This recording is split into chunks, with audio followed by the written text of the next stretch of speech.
que se passa no cérebro dos nossos filhos e do adolescente? Ninguém melhor para falar disso que a doutora Cat Valente, para fechar nossa noite cheia de pessoas especiais.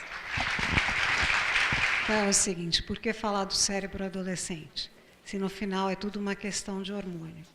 Na realidade, não é o hormônio. Os hormônios, coitado deles, né? Eles só são mensageiros. Quem controla a regulação, liberação hormonal é o cérebro. Então, tudo é culpa do cérebro. Então, a gente tem que entender o cérebro. A primeira coisa é saber que ele não nasce pronto. Então, todos os processos e estágios que vocês assistiram nos seus filhos, comer, beber, correr, andar, adolescer, é culpa do cérebro, tá bom? Na infância, até os 7 anos, o que a gente vai ter formado são regiões muito básicas, que estão relacionadas a atividades mais simples. Então, o pensamento simples, tá? E a leitura, o aprendizado, a coordenação, equilíbrio, visão, mas é isso. Dos 7 aos 11, às vezes até os 13 anos, está se formando o lobo temporal, que é o que está embaixo das suas têmporas. É por isso que é temporal. Tá? E ele é super importante. Ele controla a emoção, tá? O afeto, o medo e os processos de memorização. E ele vem primeiro na pré-adolescência. Depois vem o lobo frontal, que é o maior lobo de todos, que ocupa essa região na sua fronte, e que é chamado do grande maestro. Por quê? Porque ele é responsável pela atenção, organização, planejamento, ter um objetivo, traçar uma estratégia, tomar decisão, delinear prioridade, cognição social, empatia, controle inibitório, pensamento abstrato, raciocínio lógico. Então, ele é realmente o grande chefe, é o mais importante, e para o nosso total desespero, ele fica pronto dos 20 aos 25 anos. Entendeu? É por isso que o adolescente é adolescente. Não é porque ele quer, é porque ele não pode impedir. Tá bom? E o que está acontecendo no cérebro nessa fase? Então, nem o tamanho final ainda aconteceu. O tamanho final do cérebro, por proliferação de neurônio, nas meninas termina aos 12 anos e meio, nos meninos aos 14 anos e meio. Nelas é sempre tudo antes? É. Então, a percepção popular de que as meninas amadurecem antes é verdadeira. Tá? Mas tamanho não é maturação. Depois que amadurece, começa então, por volta dos 11, 12 anos, a primeira grande mudança, que é chamada de poda sináptica. O que é poda? Podar, tirar, como podar um jardim. Tá? É um mecanismo de esculpir o cérebro, torná-lo mais sofisticado. E como é isso? Use ou perca. É cruel. E 3% do lobo frontal vai embora. Então, usou, fica. Não usou, perdeu. Tá? Bom, vamos pensar então como é que isso funciona, se eu lembrar de uma função básica, a cognição social, que é a chave do sucesso. Né? Hoje o trabalho em grupo é super importante. Como que eu faço que as minhas sinapses da cognição social fiquem no meu cérebro? É interação social. Não tem outro jeito. Eu tenho que aprender, interagindo com você, o que você não está me dizendo. Eu tenho que ler o que você não me diz. Eu tenho que perceber o impacto do que eu digo em você e escolher se eu vou querer dizer ou não. E, infelizmente, emoji não ensina emoção. Tá? Então, isso quer dizer que a gente vai ter que restringir um pouco o tempo das mídias sociais e aumentar a interação social. Tá bom? Além da poda sináptica, está acontecendo um outro fenômeno, chamado de mielinização. É um nome chatinho, mas é só para dizer que está se formando a grande autoestrada do cérebro, a substância branca, que na realidade veicula informação, ela leva informação. Tá? Como toda autoestrada, ela pode ser mais lenta ou pode ser mais rápida. Depende de como você trata o seu cérebro ao longo da vida. O que eu estou querendo dizer é que o meio tem uma importância fundamental no desenvolvimento do cérebro. E não é só na infância, é predominantemente na adolescência também. Tá? A mielinização, infelizmente, ela ocorre de trás para frente. Ou seja, a última região a ficar pronta é o lobo frontal. Em especial uma região chamada córtex órbito-frontal, bem pequenininha, mas que é responsável pelo controle dos impulsos. E ela fica pronta aos 20 anos. Nas meninas fica antes. Mas todo mundo chega lá. Se a gente pensar que aos 18 eles recebem a chave do carro e já podem beber, é assustador, não é? Então tá. O que muda com isso tudo que eu falei no comportamento dos nossos filhos? Na realidade não muda comportamento. O que a gente chama de comportamento é cognição. Tá? As mudanças são intelectuais. E eles, de novo, eles não podem inibir. Faz parte de um processo inexorável do cérebro. É uma resposta ao desenvolvimento normal do cérebro. E a primeira coisa que muda é o modo de pensar. Tá? Começa a haver o pensamento mais abstrato e o raciocínio lógico. O raciocínio lógico não é sinônimo de matemática. Tá? Então, é assim, pensar em múltiplas dimensões é raciocínio lógico também. Tá? E como que isso se expressa? Eles começam com os porquês, que são infernais. E começa dentro de casa, porque é onde eu me sinto mais seguro para fazer os questionamentos. E é onde posso tirar as minhas dúvidas. Depois vai para a escola, e aí vão aparecer, aos 13, 14 anos, os debates, que são super importantes. E depois vai haver um questionamento, que é o questionamento social, econômico, político, religioso, questionamento da própria sexualidade, que está acontecendo bastante. Tudo isso faz parte da adolescência normal. E o que a gente deve fazer com isso? Bom, ao contrário do que se pode imaginar, o raciocínio lógico, o pensamento abstrato, em parte são inatos. Algumas pessoas são melhores que as outras mesmo. Mas, em muito, ele é adquirido e treinável. Um grande exemplo é a cultura americana que estimula o debate, ao contrário da nossa, que tem ouvintes passivos. Não é? E depois essas pessoas se transformam. Tá certo? Então, o que a gente tem que fazer como pais e educadores? Estimular o debate, mesmo dentro de casa. Por dois motivos. Primeiro, que você está estimulando raciocínio lógico, pensamento abstrato. Segundo, porque você está modelando o comportamento dentro de um debate. Você está ensinando o que é um debate, o que é uma discussão, o que é uma briga. Até aqui dá para ir? Até aqui não. Até aqui você está sendo respeitoso, aqui não. Tá?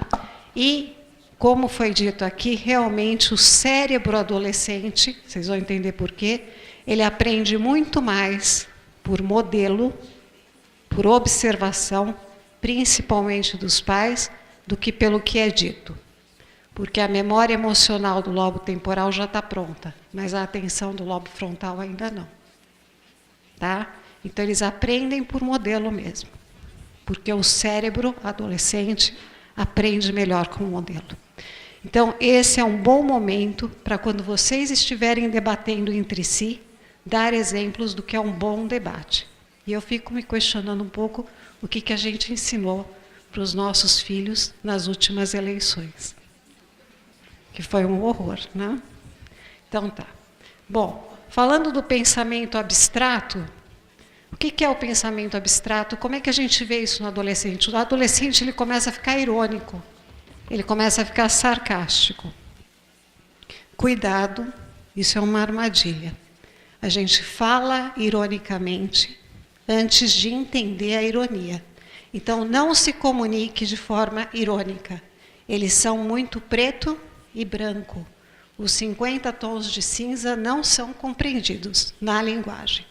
Tá bom? Seja claro, consistente e conciso, sempre com a mesma mensagem em atos e palavras. É meio difícil, mas até que dá. Segunda grande mudança cognitiva é o planejamento.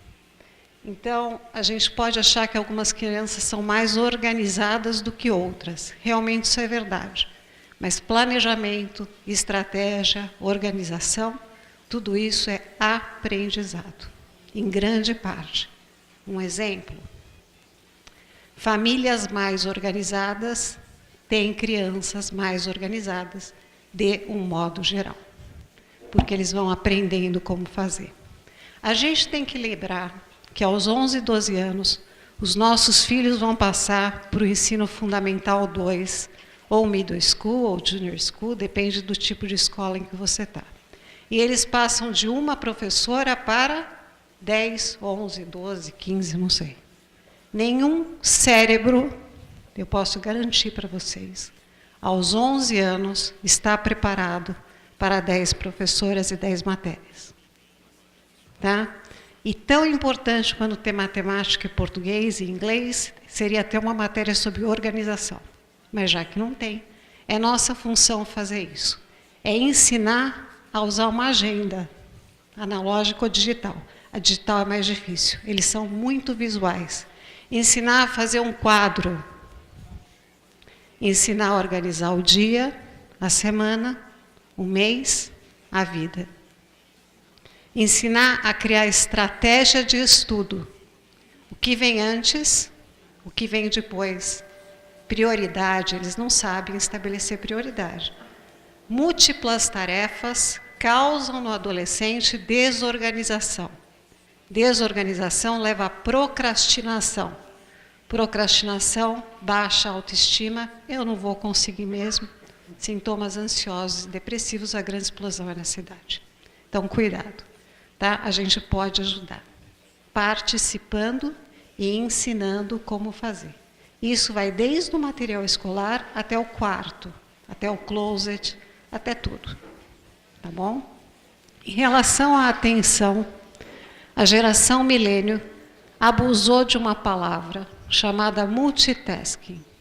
E todas as gerações a seguir, agora já é a geração Z, se auto-intitula multitasking. Bom, a boa notícia para os pais, vocês podem falar isso para os seus filhos, é que o multitasking é um mito. Ninguém é multitasking, tá bom? Para a consolidação de informação, para os processos de memorização, a gente precisa de atenção sustentada, o que vocês chamam de concentração. Atenção concentrada. O multitasking é atenção dividida. Eu até posso ter, as mulheres têm mais, de um modo geral, tá? Mas, já viu uma mulher conversando? Mas elas não memorizam, nem eles, durante múltiplas tarefas. Então, estudar, trocando o WhatsApp, não funciona. E você pode dizer isso para o seu filho. Mas também dirigir respondendo o iPhone também não. Entendeu? Então, não faça o que você não quer, porque eles são muito hábeis em perceber as discrepâncias. Tá? Muito bem. Saindo, então, a gente vai para a terceira grande mudança cognitiva, que é o maior temor de todos nós, o controle dos impulsos. Eu acho que é o maior medo que a gente tem. E com razão. Né? 1 em cada 4 adolescentes fica grávida. Né? De cada 10 gestantes, 1 é adolescente. A idade média hoje da primeira relação sexual é aos 14 anos. A nossa geração, que é a geração Z, ela bebe mais, ela bebe menos que a milênio, mas ela bebe mais cedo. Ela bebe aos 14 anos, 13, 14 anos. A idade média hoje da primeira bebedeira nos Estados Unidos é aos 14 anos e aqui também. E eles bebem menos porque eles estão usando mais maconha e mais cedo. E todos aqueles processos que eu falei são diretamente afetados pelo consumo de álcool e drogas. Então a gente está realmente com uma geração de risco para um cérebro pior, menos competitivo. Tá? Bom, por que que tudo isso acontece?